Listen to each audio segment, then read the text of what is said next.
Mi hijo gritaba horrorizado mientras mi nuera, Camila, permanecía de pie, con el brazo aún extendido después de haberme arrojado la copa de vino a la cara.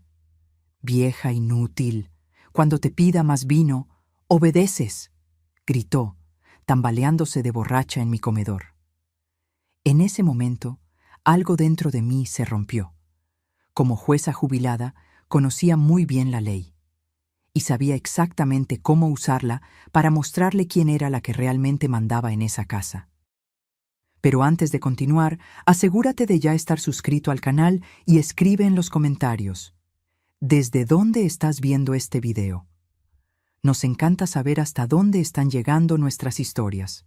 La cena había comenzado de forma tranquila. Era una más de las cenas de viernes que solía preparar desde que mi hijo André y Camila se mudaron a mi casa hace 6 meses. La historia era siempre la misma. Estaban ahorrando para comprar su propio lugar, solo necesitaban un tiempo. 6 meses después, todavía estaban aquí. Preparé un asado que requirió horas en el horno. La mesa estaba puesta con mi mejor vajilla. Las copas de cristal que heredé de mi abuela brillaban bajo la luz de la lámpara de araña. Para mí, estas pequeñas formalidades importaban.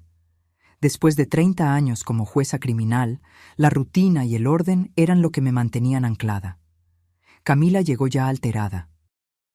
Entró por la puerta principal a las 7:30, lanzó su bolso al sofá y fue directo al bar en la esquina de la sala. Se sirvió una dosis generosa de vino tinto mientras se quejaba del trabajo. Ese idiota de mi jefe cree que puede seguir presionándome. Me mandó rehacer todo el informe porque, según él, faltaban detalles críticos. Vació la copa en 3 tragos y llenó otra antes incluso de sentarse a la mesa. André me lanzó una mirada de disculpa mientras ayudaba a llevar los platos a la mesa. Mi hijo siempre había sido así, tratando de complacer a todos, evitando confrontaciones a cualquier costo. Durante la cena, intenté mantener una conversación civilizada, preguntando sobre el trabajo de André en la clínica veterinaria, comentando sobre el nuevo libro que estaba leyendo, cualquier cosa para diluir la tensión creciente que Camila traía consigo. Pero cada vez que hablábamos, Camila interrumpía con algún comentario cínico o ponía los ojos en blanco, como una adolescente malhumorada y no una mujer de 32 años, y con cada interrupción más vino bebía. Con la tercera botella, decidí que era suficiente. Cuando Camila extendió la copa vacía en mi dirección, como si yo fuera una mesera esperando para servirla, simplemente dije: «Creo que ya has bebido suficiente por hoy, Camila». Ella se congeló, la copa aún levantada en el aire, los ojos fijos en mí como si no pudiera creer lo que había oído. «¿Qué?» «Dije que ya has bebido suficiente. Esta es mi casa y no voy a permitir que te emborraches de esta forma en mi mesa». Fue como encender una mecha. Su rostro se puso rojo, no solo por el vino, sino por una furia repentina que parecía haber estado allí, burbujeando bajo la superficie durante meses. «¿Tu casa?», se rió, un sonido amargo que cortó el aire. «Solo porque tenemos que vivir en este viejo museo contigo no significa que puedes tratarnos como niños». André le tocó el brazo. «Camila, por favor». Camila apartó su mano. «No, André, estoy cansada de esto. Tu madre nos mira como si fuéramos intrusas, como si no fuéramos dignas de pisar su precioso piso de madera». Se giró hacia mí. «¿Sabes cuál es tu problema? No puedes aceptar que ya no eres la poderosa jueza Elisa Méndez. Ahora eres solo una vieja jubilada, sola, que necesita controlar todo y a todos a su alrededor para sentirse importante». Me mantuve en calma.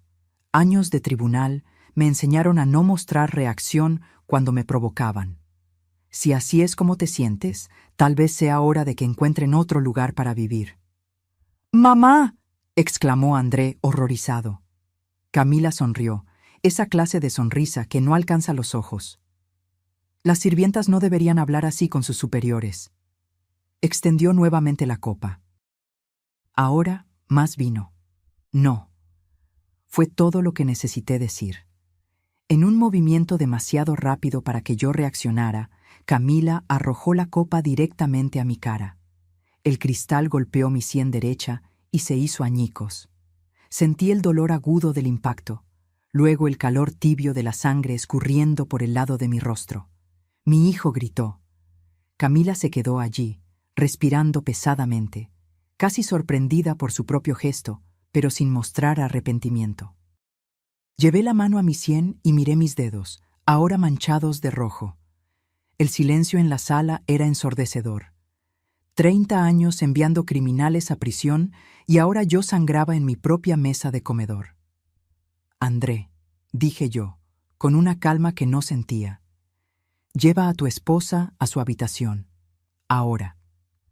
André se apresuró a jalar a Camila, que aún parecía aturdida por lo que había hecho. Escuché sus pasos subiendo las escaleras, la puerta de la habitación cerrándose de golpe. Fui al baño y examiné el corte en el espejo. No era profundo, pero sangraría bastante, como suelen hacerlo las heridas en la cabeza. Mientras limpiaba la herida con agua fría, mis pensamientos se organizaban como un fiscal preparando un caso. Documenté todo con mi celular. Fotografié el corte, la mancha de sangre en mi blusa blanca, los añicos de cristal en el suelo del comedor. Recogí cada fragmento y lo puse en una bolsa de plástico. Evidencia. 30 años en el sistema judicial me enseñaron que la evidencia lo es todo. Esa noche no pude dormir. Sentada en mi oficina, con una compresa de hielo contra la sien, comencé a delinear mi plan. No por venganza. La venganza es emocional, impulsiva. Lo que yo necesitaba era justicia. Necesitaba proteger a mi hijo y mi casa. A las 6 de la mañana, con la herida ya formando un hematoma morado a su lado, tomé el teléfono. Departamento de Policía de Ciudad de México. ¿En qué puedo ayudarle? Quiero denunciar un caso de agresión. El oficial llegó a las 7:30 a.m., cuando el sol de la mañana comenzaba a entrar por las rendijas de la cortina. Camila y André aún dormían, exhaustos tras la explosión de la noche anterior.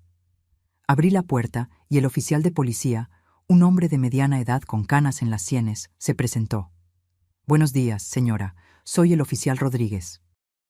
¿Recibí una llamada sobre una agresión? Lo invité a pasar y lo llevé al comedor, donde los trozos de cristal aún estaban preservados en una esquina, marcados con pequeñas etiquetas numeradas que preparé durante la madrugada de insomnio. Fue aquí donde sucedió, expliqué, manteniendo la voz baja para no despertar a los dos en el piso de arriba. Mi nuera me lanzó esta copa a la cara cuando me negué a servirle más vino. Ya había bebido demasiado. Le mostré las fotos en mi celular, el corte en la sien, la sangre en la blusa. El oficial anotaba todo con expresión profesional, sin juicio. ¿La agresora aún está en la residencia? Sí, durmiendo arriba con mi hijo. ¿Desea presentar una denuncia formal? Dudé solo por un segundo, pensando en André, pero luego recordé la mirada de Camila mientras lanzaba la copa, esa certeza de que podría agredirme en mi propia casa y salir impune. Sí, oficial. Quiero presentar una denuncia formal. Nos sentamos a la mesa de la cocina mientras él llenaba el informe policial. Nombre completo de la agresora, nuestra relación, descripción detallada de lo ocurrido. Yo proporcionaba la información en el mismo tono que usaba para dictar sentencias. Claro, preciso, sin emoción visible. Estábamos terminando cuando oí pasos en la escalera. André apareció en la puerta de la cocina, los ojos hinchados por el sueño, y la confusión se transformaron en horror al ver al oficial de policía. «Mamá, ¿qué está pasando?» Antes de que pudiera responder, Camila apareció detrás de él, también confusa, pero su rostro cambió rápidamente a ira cuando vio mi sien lastimada y al policía sentado a la mesa. «¿Qué diablos es esto?», exigió ella. El oficial se levantó. «Señora Camila Rodríguez, estoy aquí para investigar una denuncia de agresión ocurrida en esta residencia anoche». André me miró, incrédulo. «¿Llamaste a la policía? ¿Contra Camila?» «Ella me agredió, André». Me lanzó una copa a la cara y me cortó. Mantuve mi voz firme, sin remordimiento. Fue un accidente. Estaba borracha, protestó André, desesperado. Estar ebria no es una defensa válida para agresión física, señor, comentó el oficial, su tono profesional pero firme. Camila dio un paso adelante, los puños cerrados. No puedes estar hablando en serio.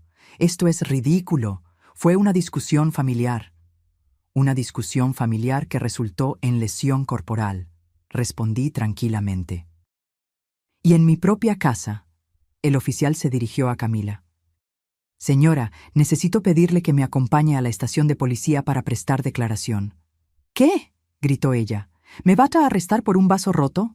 En este momento solo estoy solicitando que preste declaración. Dependiendo de los hechos comprobados, usted podría responder por lesión corporal. André estaba llorando ahora, alternando miradas de súplica entre mí y el oficial. Por favor, mamá, no hagas esto. Podemos resolver esto en familia. Miré a mi hijo, sintiendo una punzada de dolor que no tenía nada que ver con el corte en mi sien. André, ya intentamos resolverlo en familia por 6 meses. Anoche, Camila cruzó una línea. El oficial le pidió a Camila que se vistiera adecuadamente para acompañarlo. Ella subió las escaleras pisando fuerte, André justo detrás, implorando que se calmara. Me quedé sola con el oficial por unos minutos. Él me miró con una expresión que reconocí, el tipo de mirada que los policías veteranos dan cuando intentan entender la dinámica familiar detrás de un incidente. Señora, ¿está segura de que desea seguir con esto? Los problemas familiares a veces pueden ser... Oficial, interrumpí educadamente. Trabajé 30 años como jueza criminal. Sé exactamente lo que estoy haciendo y cuáles serán las consecuencias legales. Él pareció sorprendido. Luego asintió con un nuevo respeto en su mirada. Camila bajó las escaleras, ahora vestida con jeans y una camiseta, el cabello recogido en una coleta apresurada. André la seguía, aún llorando silenciosamente. «Esto no se va a quedar así», dijo Camila al pasar por mí. «Te vas a arrepentir de haber hecho esto». El oficial le advirtió que no hiciera amenazas, lo que solo aumentó su furia. Mientras la conducía afuera, André se giró hacia mí, los ojos rojos de llorar. «¿Cómo pudiste hacer esto? Es mi esposa». «Y yo soy tu madre», respondí simplemente. «Y esta es mi casa». La puerta principal se cerró y el silencio volvió a reinar en la casa. André me miró fijamente por unos segundos, como si no me reconociera, antes de subir corriendo las escaleras. Oí la puerta de la habitación cerrarse con fuerza. Me senté en el sillón de la sala, súbitamente exhausta. El hematoma palpitaba, pero el dolor físico era casi un alivio comparado con el dolor de ver el rostro de André. Aún así, no me arrepentía. Años en el tribunal me enseñaron que la justicia no siempre parece justa en el momento en que se aplica. 2 horas después, André bajó las escaleras con una mochila. Su rostro estaba determinado, pero los ojos aún hinchados. «Voy a buscar a Camila a la estación de policía y nos quedaremos en casa de Paula hasta que decidamos qué hacer». Paula era una amiga de ellos que vivía en un apartamento minúsculo en el centro. No era una solución permanente, y las dos lo sabíamos. «André», comencé, intentando mantener la voz suave, «no tienes que irte.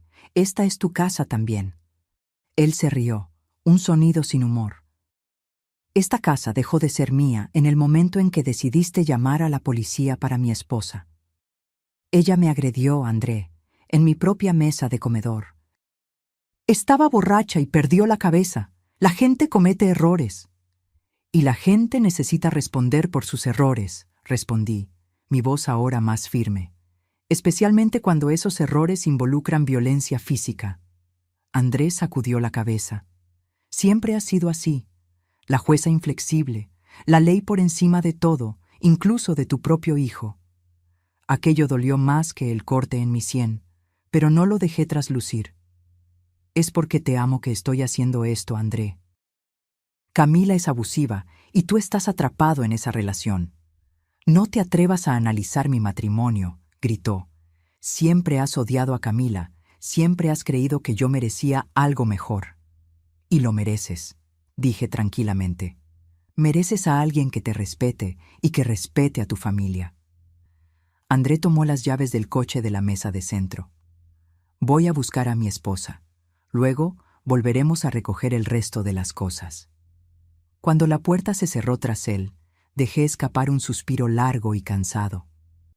La casa estaba silenciosa nuevamente, pero no era el silencio tranquilo que tanto valoraba. Era un silencio pesado, cargado de consecuencias. Pasé el resto del día en un estado de sopor, alternando entre duda y certeza. ¿Había hecho lo correcto? ¿Había perdido a mi hijo para siempre? Las preguntas daban vueltas en mi mente mientras intentaba leer, intentaba comer, intentaba distraerme. Por la noche, el teléfono sonó. Era André. Estamos en casa de Paula. Camila fue liberada con una citación para comparecer a una audiencia la próxima semana. Su voz estaba fría, distante. Pasaremos mañana para recoger nuestras cosas. André, no tienes que... Ya tomé mi decisión, madre. Elijo quedarme al lado de mi esposa. Después de que colgó, me senté en el escritorio de mi oficina y abrí una carpeta nueva en la computadora. La nombré Caso Camila. Dentro, creé documentos para registrar cada etapa del proceso, cada decisión tomada, cada prueba recolectada. Durante 30 años, construí casos contra criminales de todo tipo. Ahora, estaba construyendo un caso para salvar a mi hijo de un matrimonio tóxico, aunque, por el momento, él me odiara por ello. A la mañana siguiente, mientras esperaba a que André y Camila llegaran para recoger sus cosas, llamé a un viejo amigo. Renato y yo trabajamos juntos por años, él como delegado y yo como jueza. Jubilado hace más tiempo que yo, ahora dirigía una pequeña agencia de investigación privada. «Elisa, ¿cuánto tiempo?» Su voz grave me trajo un consuelo instantáneo. ¿A qué debo el placer? Necesito tu ayuda, Renato. Es un asunto delicado. Expliqué la situación, la agresión, la denuncia, la ruptura con André. Necesito saber más sobre Camila. Tengo un mal presentimiento sobre sus finanzas, sobre cómo están viviendo realmente. Renato no hizo preguntas innecesarias. Mándame sus datos. Voy a investigar discretamente. Una hora después, estacioné mi coche a 2 cuadras de casa y esperé. No quería estar presente cuando vinieran a recoger sus pertenencias. La confrontación directa solo empeoraría las cosas en este momento. Desde mi punto de observación, vi el coche de André llegar. Él y Camila entraron en la casa usando la llave que André aún poseía. Observé la casa por casi 2 horas, ocasionalmente viendo a uno de ellos en la ventana, cargando cajas, moviéndose rápidamente. Cuando finalmente salieron, el coche estaba visiblemente cargado. André miró la casa por última vez antes de entrar al vehículo. Incluso a la distancia, pude ver que estaba llorando. Camila, por otro lado, parecía irritada, gesticulando mientras decía algo que no podía oír. Esperé 20 minutos más antes de volver a casa. La ausencia de ellos era casi física. Espacios vacíos donde antes había objetos, silencios donde antes había conversaciones. La habitación de huéspedes que habían ocupado estaba parcialmente vacía. Dejaron atrás los muebles, obviamente, pero todos los artículos personales se habían ido. En el closet noté que faltaba una de mis joyas, un broche de oro que perteneció a mi madre. Andrés sabía cuánto lo valoraba yo. ¿Sería un descuido o una pequeña venganza? Preferí creerlo primero. Los días siguientes fueron de un silencio opresivo. André no me llamó, no respondió mis mensajes. Intenté respetar su espacio, pero cada día sin noticias era una pequeña tortura. El miércoles recibí el primer informe de Renato. Sentada en mi oficina, abrí el archivo adjunto al correo electrónico con aprensión. Los descubrimientos eran peores de lo que imaginaba. Camila había sido despedida del trabajo 3 meses antes. No estaba simplemente teniendo problemas con el jefe, como alegaba en las cenas. Estaba desempleada, ocultándolo a todos, incluso a André. Pero esto era solo la punta del iceberg. Camila tenía 5 tarjetas de crédito, todas al límite, totalizando una deuda de casi 800,000 pesos. Peor aún, 2 de esas tarjetas estaban a nombre de André, probablemente abiertas con poder notarial o usando sus datos sin su conocimiento.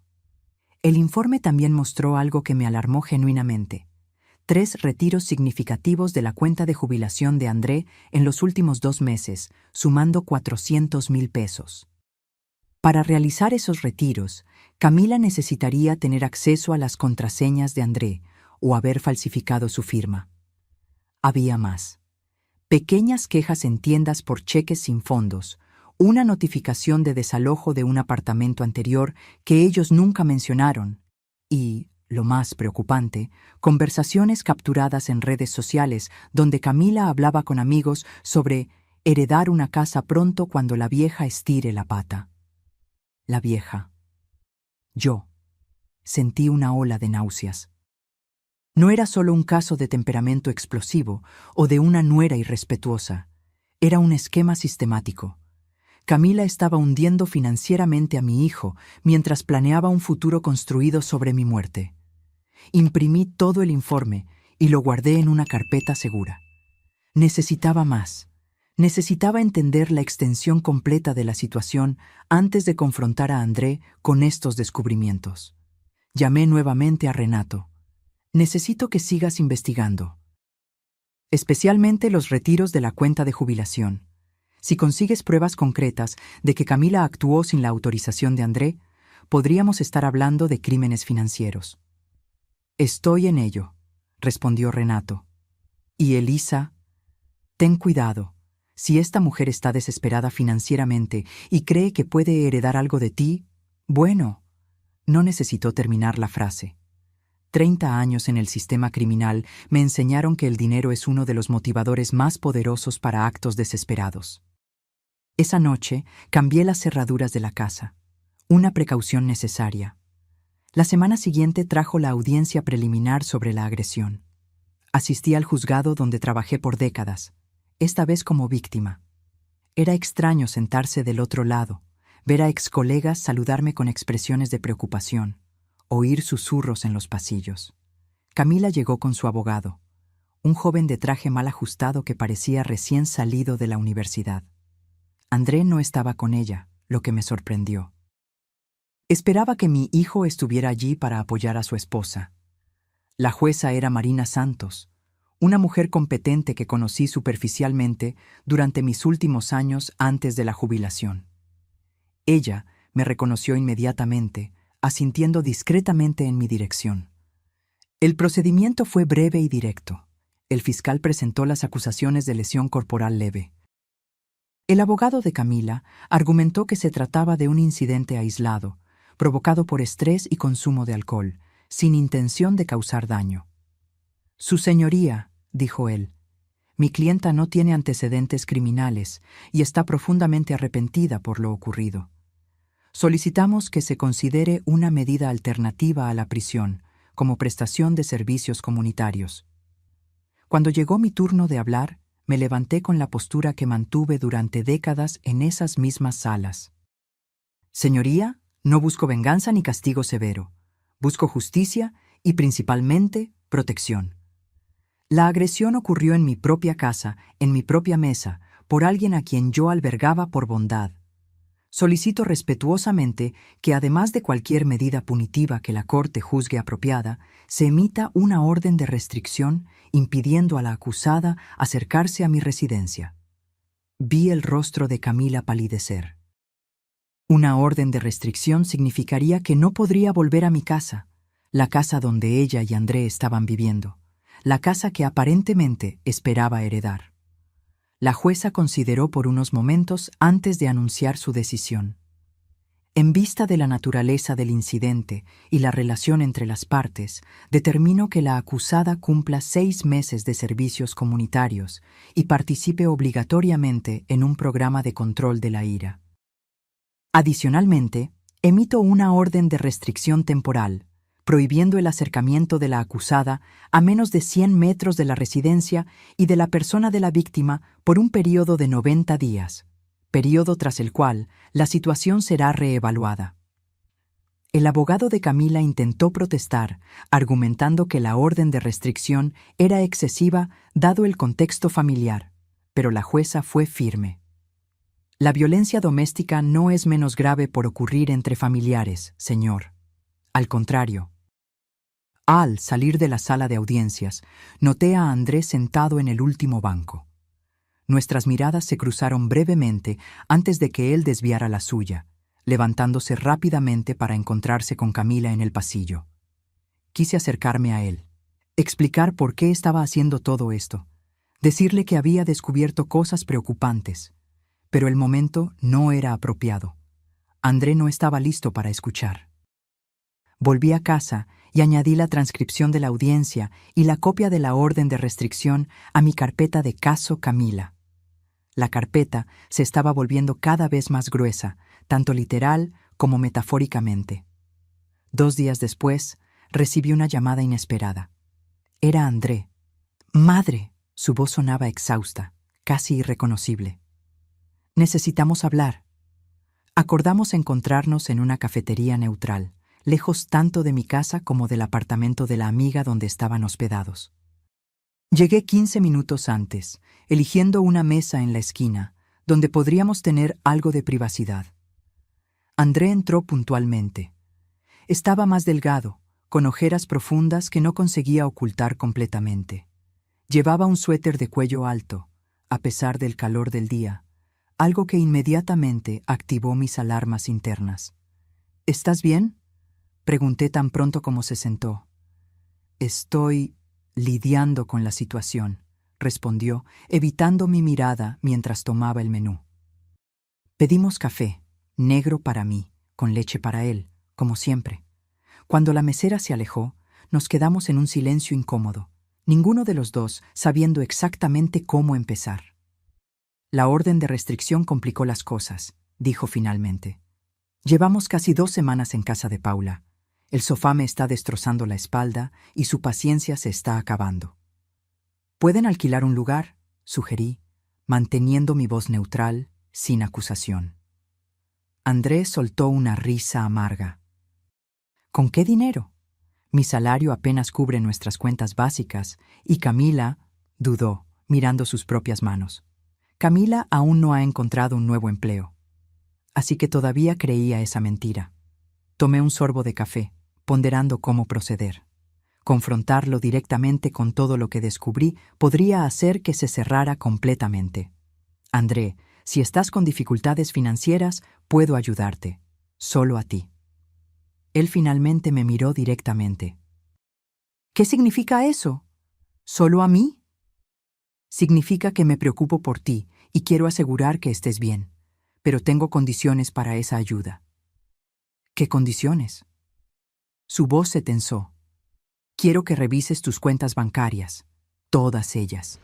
Tus ahorros, tu jubilación, tus extractos de tarjeta de crédito. André frunció el ceño. ¿Por qué eso? Porque tengo razones para creer que no estás al tanto de tu verdadera situación financiera. ¿De qué estás hablando? André dejó la taza en la mesa con fuerza excesiva, derramando un poco de café. Si esto es algún intento de ponerme en contra de Camila. No es un intento, interrumpí suavemente. Es una solicitud basada en hechos que descubrí. André, ¿cuándo fue la última vez que revisaste tu fondo de jubilación? Su expresión cambió sutilmente. Un destello de duda cruzó su rostro. No sé, ¿algunos meses, tal vez? Dejo todo configurado para depósitos automáticos. ¿Y los retiros? ¿Autorizaste algún retiro recientemente? Se quedó completamente inmóvil. ¿Qué retiros? Abrí mi bolso y saqué una hoja de papel, un extracto de su fondo de jubilación que Renato había conseguido. Lo puse en la mesa, girado hacia él. El documento mostraba claramente 3 retiros grandes en los últimos 2 meses. André tomó el papel con manos temblorosas, su rostro perdiendo el color mientras leía. Esto no es posible. Yo nunca autoricé esto. Hay más, dije gentilmente, sacando otros documentos del bolso. Extractos de tarjetas de crédito a su nombre con compras que él claramente no había hecho, incluyendo joyas caras y transferencias a cuentas que no reconocemos. André hojeó los papeles. Su respiración se aceleraba cada vez más. ¿Cómo conseguiste todo esto? Contraté a un investigador privado. Después de que Camila me agredió, me di cuenta de que había algo muy mal. ¿Investigaste a mi esposa? Su voz subió una octava, indignado. Investigué para protegerte, respondí con firmeza. Y parece que tenía razón al preocuparme. André, Camila fue despedida hace 3 meses. Tiene 5 tarjetas de crédito al límite, 2 de ellas a tu nombre. Retiró 400,000 pesos de tu jubilación sin tu autorización. Esto es un crimen. André cerró los ojos, respirando profundamente varias veces. Cuando los abrió, había una mezcla de emociones en su mirada. Rabia, confusión, miedo y finalmente un brillo de reconocimiento. Las cuentas, ella siempre dice que paga las cuentas, pero siempre faltaba dinero. Yo creí que era porque mi salario es bajo, que no estábamos administrando bien. Te está robando, hijo. André negó con la cabeza lentamente. No, debe haber una explicación. Tal vez estaba desesperada después de perder el empleo. Tal vez no quería preocuparme. Debe haber planeado reponer el dinero cuando consiguiera un nuevo empleo. André, dije con toda la gentileza que pude reunir. Hay algo más que necesitas ver. Le entregué el último documento, capturas de pantalla de conversaciones de Camila con amigos donde ella hablaba sobre heredar una casa pronto cuando la vieja estire la pata, y aguantar a la vieja por unos meses más hasta resolver nuestra situación financiera. André leyó los mensajes 1, 2, 3 veces, como si no pudiera comprender las palabras frente a él. Entonces vi algo en su rostro romperse. Una lágrima escurrió por su mejilla, seguida de otra, y otra. Ella siempre dijo que tú no nos aceptabas porque eras demasiado tradicional, que por eso nos tratabas con tanta frialdad. André, nunca me importó a quién elegiste amar. Me importa cómo esa persona te trata. Él secó las lágrimas con una servilleta. Cuando nos mudamos a tu casa, ella dijo que sería temporal, solo hasta que juntáramos dinero para nuestro propio lugar. Pero siempre surgía algo. Una cuenta inesperada, una emergencia.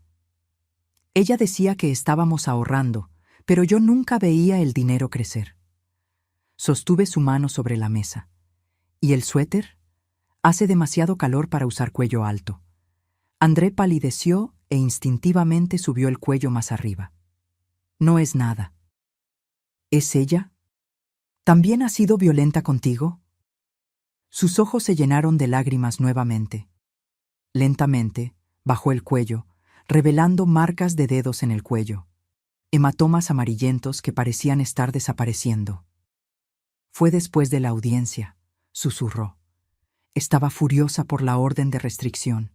Dijo que yo debería haber testificado a su favor, que yo te elegí a ti en lugar de a ella. André miró hacia abajo. Tengo tanto miedo, madre. La rabia que sentí en ese momento fue diferente de la indignación fría que experimenté cuando Camila me lanzó la copa. Era una furia protectora, primordial, pero no podía dejar que me dominara. André necesitaba claridad, no más caos emocional. Quiero que vengas a casa conmigo hoy, hablé con firmeza. Ahora mismo. Camila no puede acercarse a la casa por la orden de restricción. Estarás seguro allí. Pero mis cosas, mandaremos a alguien a buscarlas después. Lo importante es sacarte de esa situación inmediatamente. Se va a volver loca cuando descubra que me fui. Es exactamente por eso que necesitas irte, André. Este es un patrón clásico de abuso. André permaneció en silencio por un largo momento, mirando los documentos esparcidos frente a nosotros. Pruebas irrefutables de la traición financiera y emocional de Camila. Finalmente, asintió levemente. Ok, vamos a casa. De camino de vuelta, André permaneció en silencio, mirando por la ventana. Solo cuando estacioné en el garaje, volvió a hablar. ¿Cómo dejé que esto sucediera? ¿Cómo no me di cuenta? El abuso rara vez comienza de forma obvia, respondí, apagando el motor. Comienza con pequeñas mentiras, pequeños controles que van aumentando gradualmente. Cuando te das cuenta, ya estás atrapado en una telaraña. Entramos en la casa que siempre fue de él también, la casa donde creció. Andrés se detuvo en medio de la sala de estar, mirando alrededor como si viera el lugar por primera vez. «Voy a preparar tu habitación», dije yo, subiendo las escaleras. La habitación de André seguía como siempre estuvo.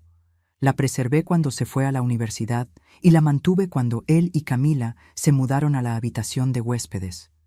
Era un refugio del pasado, un lugar donde podría sentirse seguro nuevamente.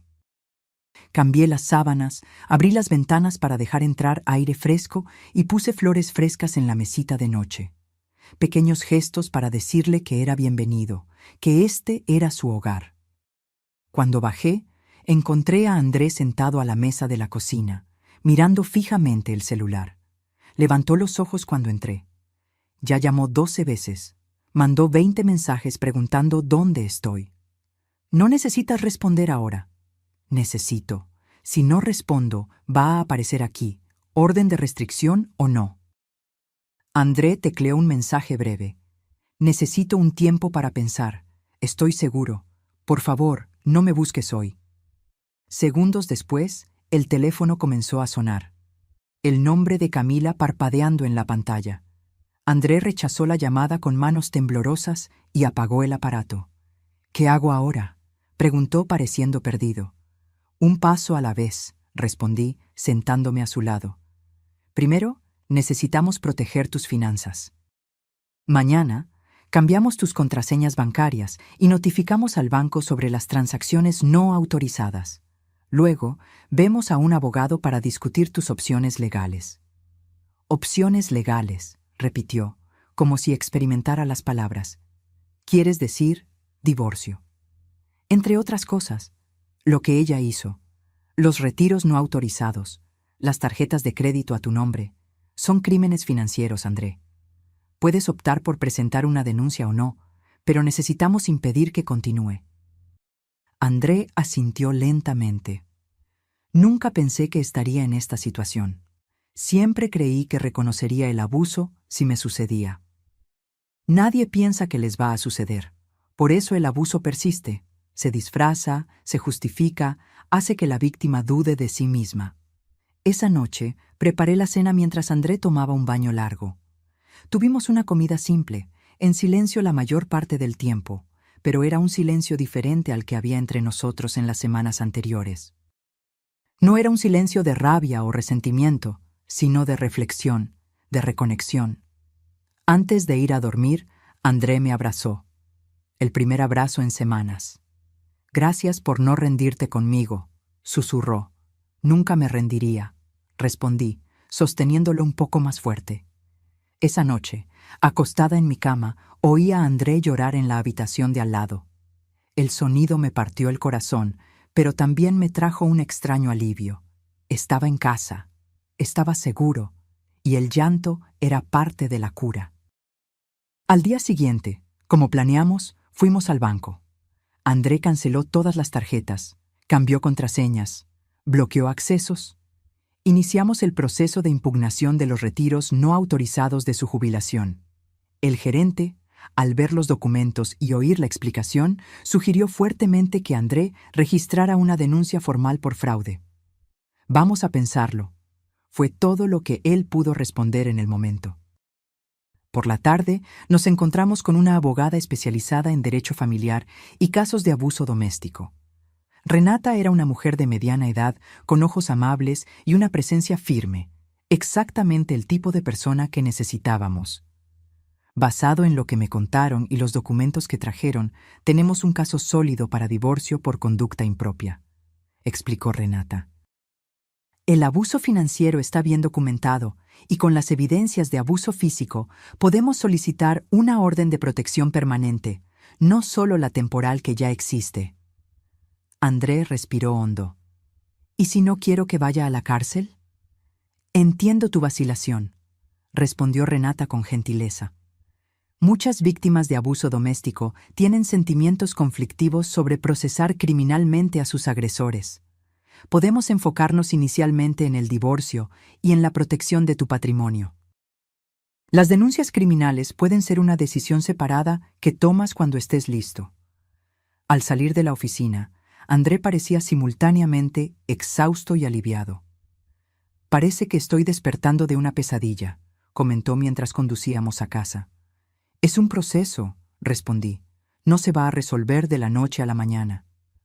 «Lo sé, pero ahora al menos estoy caminando en la dirección correcta». Aquella noche fue interrumpida por un ruido en la puerta principal alrededor de las 10. Golpes furiosos, el timbre sonando repetidamente. André y yo nos miramos en el sofá donde veíamos una película.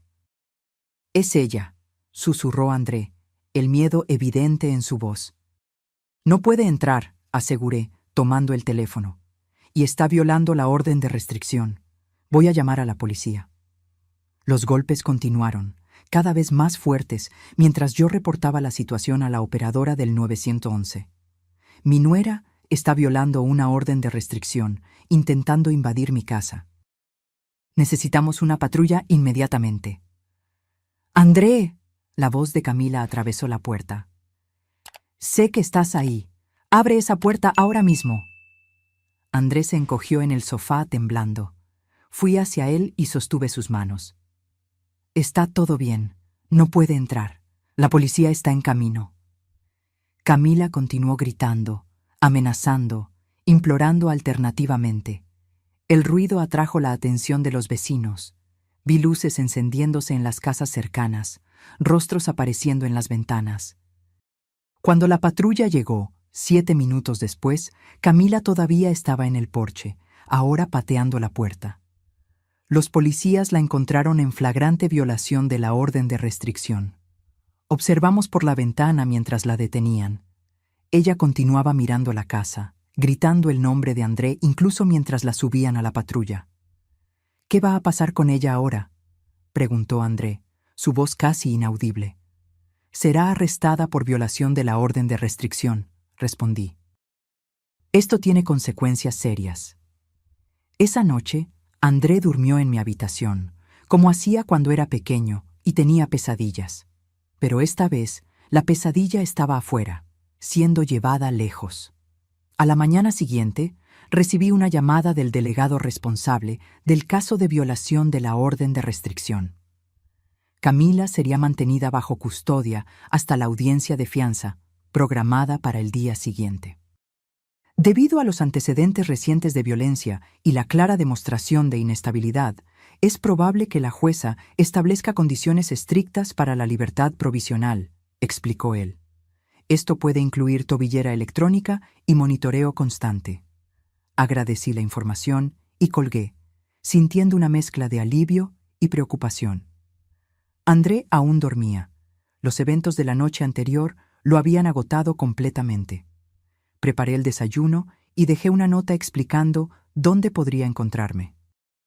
Tenía un encuentro programado con Renato, mi amigo investigador, para discutir los nuevos descubrimientos. Nos encontramos en su pequeña oficina en el centro de la ciudad. Renato parecía preocupado cuando me recibió. «Elisa, descubrimos más cosas sobre Camila, cosas que necesitas ver». Abrió una carpeta y esparció documentos sobre la mesa. Había registros policiales de 2 ciudades diferentes, ambos involucrando a Camila en casos de violencia doméstica y fraude financiera. «Ya hizo esto antes», explicó Renato. «En Guadalajara, hace 5 años, y en Monterrey, hace 3.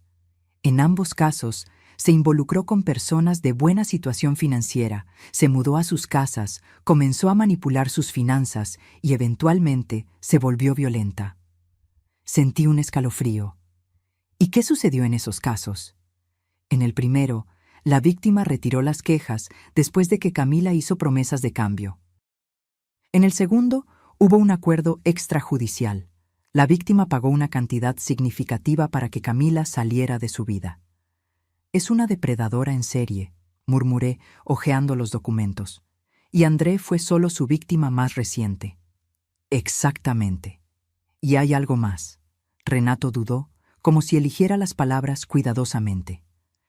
Encontramos evidencias de que Camila investigó recientemente sobre seguros de vida y herencia.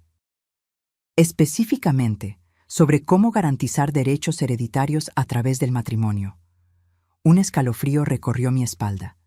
Las implicaciones eran claras y aterradoras. ¿Crees que ella...? No pude completar la frase. No puedo decir con certeza que planeaba algo específico, respondió Renato. Pero el patrón es preocupante. Agotó los recursos financieros de André. Sabía que tienes una casa valiosa y otros bienes. Las búsquedas sobre herencia, combinadas con los comentarios sobre la vieja estire la pata, pintan un cuadro inquietante. Dejé la oficina de Renato con la carpeta de documentos pesando en mis manos y una preocupación aún mayor pesando en mi pecho. Lo que comenzó como un caso de agresión en mi mesa de comedor se había transformado en algo mucho más siniestro. Cuando volví a casa, André estaba en la cocina, preparando el almuerzo. Había una nueva energía en él, aún frágil, pero determinada. ¿Dónde estabas?, preguntó, poniendo agua a hervir. Reuniéndome con un amigo investigador, respondí, colocando la carpeta en la mesa. André, necesitamos hablar. Él miró la carpeta, luego a mí y apagó la estufa. ¿Más malas noticias? Información importante. Por favor, siéntate. Le mostré los documentos, explicando cuidadosamente los patrones de comportamiento de Camila en relaciones anteriores. André escuchó en silencio, su rostro pasando por una serie de emociones: shock, dolor, rabia y finalmente resolución. Así que no fui especial, dijo finalmente. Fui simplemente conveniente. Fuiste un objetivo, corregí suavemente. Pero eso no disminuye quién eres. Depredadores como Camila son hábiles para identificar personas buenas, confiables y manipularlas. André pasó la mano por su rostro, respirando profundamente. ¿Qué hacemos ahora? Necesitamos hablar con la abogada y la policía. Estos nuevos documentos fortalecen tanto el caso de divorcio como los posibles procesos criminales. ¿Y la audiencia de fianza de ella es mañana? Sí, no tienes que asistir. Pero quiero. Necesito mirarla a los ojos sabiendo la verdad. La determinación en la voz de André me sorprendió. En solo unos días, había pasado de una víctima confundida a un sobreviviente resuelto. Esa tarde, André y yo elaboramos un plan detallado. Primero, él presentó una solicitud de divorcio contencioso, citando abuso financiero y físico, acompañado de todos los documentos que habíamos recolectado. Luego, registramos denuncias formales por los crímenes financieros, uso no autorizado de la cuenta de jubilación y apertura fraudulenta de tarjetas de crédito. La abogada Renata nos acompañó en cada paso, asegurando que todos los documentos estuvieran impecables. Queremos crear un caso tan sólido que no haya margen para escapatoria, explicó ella. La combinación de los procesos civil y criminal creará una presión inmensa. A la mañana siguiente, nos preparamos para la audiencia de fianza. André eligió un conjunto sobrio, pantalón de vestir negro y blusa blanca, el tipo de ropa que usaría para una entrevista de trabajo importante. Yo opté por uno de los trajes que solía usar cuando aún era jueza, un recordatorio sutil para el tribunal de quién era yo. El juzgado estaba relativamente vacío cuando llegamos, acompañadas por Renata. Fuimos dirigidas a la sala de audiencias, donde tomamos lugares discretos en el fondo. André sostenía mi mano con fuerza, sus dedos fríos a pesar del calor del día. Cuando Camila fue traída, usando el uniforme naranja de la prisión y esposas, André inspiró bruscamente. Era la primera vez que él la veía desde la noche de la invasión. Camila escaneó la sala y sus ojos se fijaron en nosotros. Por un momento, su expresión se suavizó al ver a André, pero luego notó nuestras manos entrelazadas y su rostro se contorsionó en rabia. Le dijo algo a su abogado, que miró en nuestra dirección y negó con la cabeza. La jueza entró y la audiencia comenzó. El fiscal presentó el caso. Violación flagrante de orden de restricción, historial reciente de violencia, Riesgo de intimidación de testigos.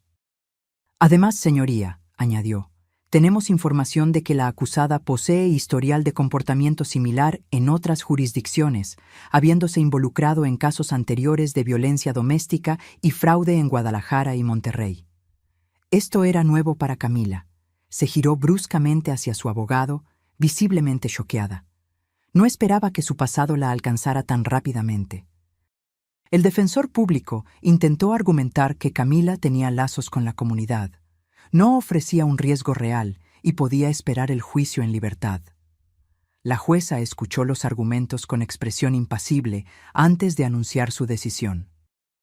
Considerando la gravedad de la violación, el historial de la acusada y el riesgo evidente para las víctimas, determinó que la acusada permanezca bajo custodia hasta el juicio, con posibilidad de revisión en 30 días mediante la presentación de un plan de supervisión adecuado. Camila dejó escapar un sonido de protesta, rápidamente silenciado por su abogado. Cuando los oficiales se acercaron para llevársela de vuelta a la detención, ella se giró y miró directamente a André. «Por favor», su voz sonó desesperada. «André, no dejes que esto suceda. Te amo. Podemos arreglar esto». André no desvió la mirada. Se mantuvo firme, mirando directamente a los ojos de la mujer que lo había traicionado y abusado por meses. No dijo nada, solo observó mientras Camila era conducida fuera de la sala. En el pasillo, después de que la audiencia terminó, André finalmente soltó mi mano y respiró profundamente. «Creí que sería más difícil», confesó. «Verla así, oírla pidiendo. Pero solo pude pensar en todo lo que descubrimos, las otras personas, las mentiras, las búsquedas sobre herencia. Fuiste muy fuerte», dije, sintiendo un orgullo inmenso por mi hijo. «No me siento fuerte», respondió honestamente. «Me siento estúpido por haber caído en esto, por no haber visto las señales». «No eres estúpido, fuiste manipulado por alguien que transformó la manipulación en arte». De camino de vuelta a casa, paramos en una ferretería y compramos pinturas. André había decidido repintar su habitación, un acto simbólico de un nuevo comienzo. Eligió un azul suave, casi celeste, el color del cielo después de que pasa la tormenta, como él lo describió. Los días siguientes trajeron una rutina casi terapéutica. Durante el día nos ocupábamos de los asuntos legales, reuniones con la abogada, visitas al banco para resolver las cuestiones financieras, llenado de formularios para las denuncias criminales. Por la noche, pintábamos la habitación de André, movíamos muebles, renovábamos el espacio que había sido suyo en la infancia y adolescencia, y que ahora sería su refugio de sanación. 2 semanas después, recibimos la noticia de que el banco había aceptado la impugnación de los retiros de la jubilación. Los 400,000 pesos serían devueltos a la cuenta de André, y el banco colaboraría con la investigación criminal contra Camila. «Es un comienzo», comentó André cuando recibimos la noticia. «Un paso a la vez, ¿cierto?» «Exactamente», concordé. Esa tarde, mientras poníamos la última capa de pintura en el techo de la habitación, André dijo algo que había estado guardando. «¿Sabes qué es lo más difícil de aceptar? No es el dinero, no son las mentiras, ni siquiera la violencia. Es darme cuenta de que los últimos 2 años de mi vida se basaron en una farsa, que la persona que yo amaba nunca existió realmente». Bajé de la escalera y me senté en el borde de la cama, protegida por lonas de plástico. El luto por lo que pensabas tener es muchas veces más difícil que el luto por lo que realmente perdiste. Andrea sintió, bajando también de la escalera y sentándose a mi lado. ¿Cómo sigo adelante después de esto? ¿Cómo confío en alguien nuevamente? Despacio, respondí. Con cuidado, con el apoyo de personas que realmente te aman. Y recordando que lo que sucedió no define quién eres o lo que mereces en la vida. Él apoyó la cabeza en mi hombro, manchando mi camiseta vieja con pintura azul. No me importó en lo más mínimo. «Gracias por no rendirte conmigo», murmuró. «Incluso cuando estaba enojado contigo, incluso cuando elegí el lado equivocado.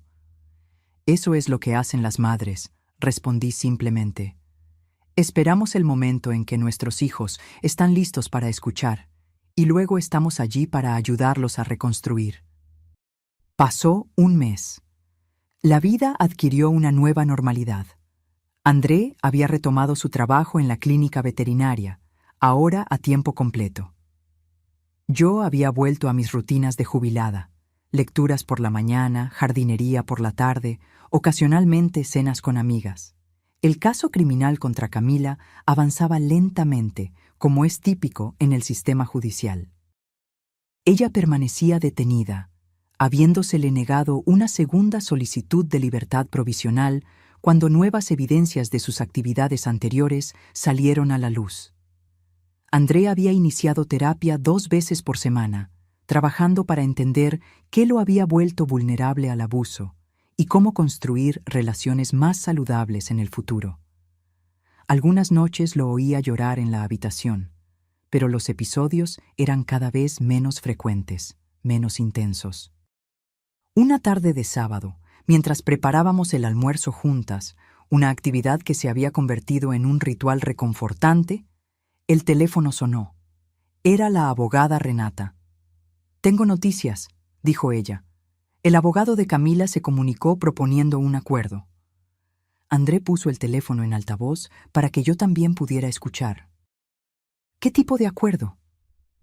«Ella se declara culpable de los crímenes financieros y de la violación de la orden de restricción, a cambio de una sentencia reducida. 2 años de prisión seguidos de 3 años de libertad condicional supervisada. También acepta un divorcio sin impugnación, renunciando a cualquier reclamo sobre tus bienes o sobre la herencia futura de tu madre». André me miró, sus ojos buscando orientación. «¿Qué opinas?» «Es tu decisión, André. Pero 2 años de prisión más 3 de libertad condicional es una sentencia significativa. Y lo más importante, estaría admitiendo legalmente lo que hizo». «Si no aceptamos», preguntó André a Renata, «¿qué sucede?»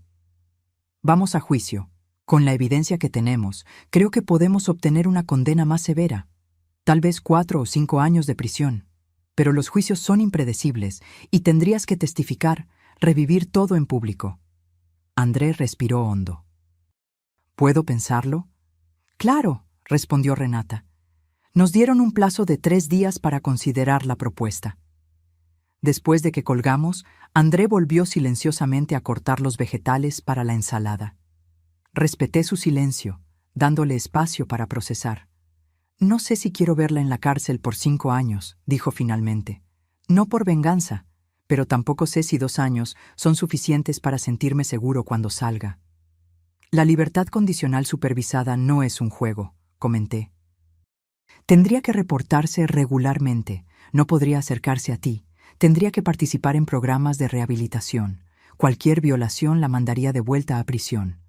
Andrea asintió, absorbiendo la información. «Y el divorcio sería más rápido si no impugna». «Mucho más rápido, y menos agotador emocionalmente para ti». Él continuó cortando tomates en silencio por unos minutos más. «Voy a pensarlo mejor. Quiero tomar la decisión correcta por los motivos correctos». 2 días después, André me pidió que lo acompañara a la oficina de Renata.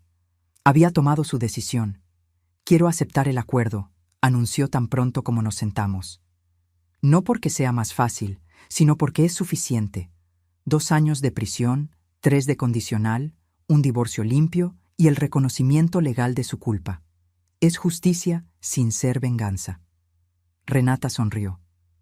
«Creo que es una decisión sabia, André. Voy a comunicárselo al fiscal y a su abogado de inmediato». El proceso fue sorprendentemente rápido, después de eso. Una semana después, comparecimos al tribunal para la audiencia donde Camila aceptaría formalmente el acuerdo. Era la primera vez que André la vería desde la audiencia de fianza 1 mes atrás. Camila parecía haber envejecido años en pocas semanas. El uniforme de la prisión le colgaba suelto en su cuerpo más delgado. Los cabellos antes perfectamente teñidos ahora mostraban raíces grises. Cuando nos vio entrando al tribunal, sus ojos se fijaron en André con una intensidad perturbadora. La jueza revisó los términos del acuerdo detalladamente antes de dirigirse a la acusada. Señora Silva, ¿entiende que al declararse culpable, está admitiendo haber cometido los crímenes de fraude financiera, agresión y violación de orden judicial? Sí, señoría, respondió Camila, su voz más ronca de lo que yo recordaba. ¿Y lo está haciendo voluntariamente, consciente de las consecuencias? Sí. Muy bien. Este tribunal acepta su confesión de culpa y la sentencia a 2 años de reclusión, seguidos de 3 años de libertad condicional supervisada. Los términos específicos de la condicional incluyen prohibición absoluta de contacto con las víctimas, participación obligatoria en programas de control de la ira y tratamiento para dependencia alcohólica, además de reparación financiera según lo estipulado en el acuerdo civil. La jueza golpeó el martillo, finalizando la sentencia. Mientras los oficiales se acercaban para llevársela, Camila se giró hacia nosotros por última vez. «André», llamó, ignorando las advertencias de los guardias. «Lo siento, por todo». André no respondió, solo sostuvo su mirada por unos segundos antes de desviarla. Era el cierre que necesitaba, no un perdón, no una reconciliación, solo el reconocimiento silencioso de que ese capítulo estaba terminando. En el pasillo, después de que la audiencia terminó, André finalmente soltó mi mano y respiró profundamente. «Creí que sería más difícil», confesó. «Verla así, oírla pidiendo. Pero solo pude pensar en todo lo que descubrimos. Las otras personas, las mentiras, las búsquedas sobre herencia. Fuiste muy fuerte», dije, sintiendo un orgullo inmenso por mi hijo. «No me siento fuerte», respondió honestamente. «Me siento estúpido por haber caído en esto, por no haber visto las señales». «No eres estúpido. Fuiste manipulado por alguien que transformó la manipulación en arte». De camino de vuelta a casa, paramos en una ferretería y compramos pinturas. André había decidido repintar su habitación, un acto simbólico de un nuevo comienzo. Eligió un azul suave, casi celeste, el color del cielo después de que pasa la tormenta, como él lo describió. Los días siguientes trajeron una rutina casi terapéutica. Durante el día nos ocupábamos de los asuntos legales, reuniones con la abogada, visitas al banco para resolver las cuestiones financieras, llenado de formularios para las denuncias criminales. Por la noche pintábamos la habitación de André, movíamos muebles, renovábamos el espacio que había sido suyo en la infancia y adolescencia y que ahora sería su refugio de sanación. 3 meses después de nuestra primera reunión, André recibió una invitación para hablar en una conferencia estatal sobre violencia doméstica.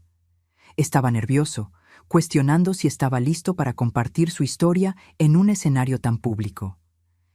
«¿Y si no soy lo suficientemente elocuente?», preguntó mientras ensayábamos su presentación en la sala de estar. «¿Y si me quedo en blanco en medio y parezco un aficionado?». «Entonces respiras hondo, tomas un sorbo de agua y continúas», respondí. «Recuerda, no estás allí para impresionar a nadie con tu oratoria perfecta. Estás allí para compartir una verdad que puede ayudar a otras personas». El día de la conferencia me senté en la platea, observando a mi hijo subir al escenario. Llevaba un traje azul simple pero elegante, el cabello recogido en un moño profesional. Parecía confiado, centrado. «Mi nombre es André Méndez», comenzó, «y hoy voy a compartir con ustedes cómo una copa de vino rota salvó mi vida». Durante 40 minutos mantuvo a la audiencia completamente enganchada, alternando entre momentos de vulnerabilidad cruda al describir su propio abuso y análisis precisos de cómo el sistema a menudo falla en reconocer y abordar el abuso financiero. Concluyó con un llamado a más educación, mejores leyes y mayor concienciación. La ovación que recibió al terminar duró varios minutos. Mientras observaba, sentí lágrimas en los ojos, no de tristeza, sino de un orgullo profundo y abrumador. Mi hijo había transformado su dolor en propósito, su experiencia en sabiduría. Después de la charla, mientras nos preparábamos para irnos, André fue abordado por una mujer mayor, elegantemente vestida, con una credencial que la identificaba como representante de una fundación filantrópica. «Señor Méndez, su presentación fue extraordinaria», dijo la mujer. «Estoy impresionada con el trabajo que usted y su organización están realizando. Me gustaría discutir la posibilidad de una financiación para expandir nuevos comienzos seguros». André me miró, sus ojos abiertos por la sorpresa y la esperanza. Asentí alentadoramente. «Sería maravilloso», respondió André. «Tenemos tantas ideas para alcanzar a más personas, especialmente en áreas rurales donde los recursos son escasos». Intercambiaron tarjetas, acordaron una reunión para la semana siguiente. Mientras caminábamos hacia el estacionamiento, André parecía flotar de emoción. «¿Puedes creerlo?», exclamó. «Financiación real para expandir el proyecto. Podríamos crear materiales en diferentes idiomas, desarrollar una aplicación para rastreo financiero seguro, tal vez incluso abrir una pequeña oficina dedicada». «Te lo mereces, André», respondí. «Trabajaste duro y estás haciendo la diferencia en la vida de tantas personas». Se detuvo súbitamente en medio del estacionamiento y me abrazó. Un abrazo fuerte, lleno de gratitud. «Nada de esto habría sido posible sin ti, madre, sin tu fuerza esa noche, sin tu persistencia después, sin tu apoyo durante todo este proceso». Le devolví el abrazo, sintiendo la peculiar sensación que solo las madres conocen. Orgullo y nostalgia simultáneamente, viendo a su hijo crecer más allá de lo que jamás podrías haber imaginado. Siempre tuviste esa fuerza dentro de ti, André. Solo necesitabas redescubrirla. Esa noche, mientras conducía de vuelta a casa sola, André había ido directo a su apartamento. Reflexioné sobre los eventos del último año. La agresión con la copa, la denuncia, el descubrimiento de los crímenes financieros, el arresto de Camila, la recuperación gradual de André, y ahora este nuevo capítulo prometedor. Era imposible no pensar en cómo un momento de violencia, terrible como fue, había desencadenado una serie de eventos que trajeron no solo justicia, sino también sanación y propósito. La copa rota había destrozado más que cristal esa noche. Había roto el poder que Camila tenía sobre André, las mentiras que habían construido su relación, y la ilusión de que el abuso solo le sucede a otras personas. En su lugar, habíamos construido algo nuevo y más fuerte. Un vínculo renovado entre madre e hijo, un propósito compartido de transformar nuestra propia experiencia traumática en esperanza para otros. Estacioné en el garaje, entré en casa y encendí las luces. El silencio me recibió. Ya no un silencio opresivo de soledad, o el silencio tenso que precedió a la agresión de esa noche, sino un silencio pacífico de una vida que había atravesado la tormenta y encontrado serenidad del otro lado. Preparé un té y me senté en la terraza, observando el cielo estrellado. Recordé las palabras de la terapeuta de André durante una de las sesiones conjuntas que tuvimos. A veces necesitamos rompernos completamente para reconstruirnos más fuertes. Como aquella copa de cristal, nuestra familia se había hecho añicos momentáneamente. Pero lo que construimos a partir de los fragmentos era más resistente, más auténtico e infinitamente más precioso de lo que teníamos antes. Ahora, si te gustó esta historia, haz clic en suscribirte y dime en los comentarios qué parte te dejó boquiabierto. Y no olvides hacerte miembro para tener acceso a videos exclusivos que no publico aquí. Te espero allí.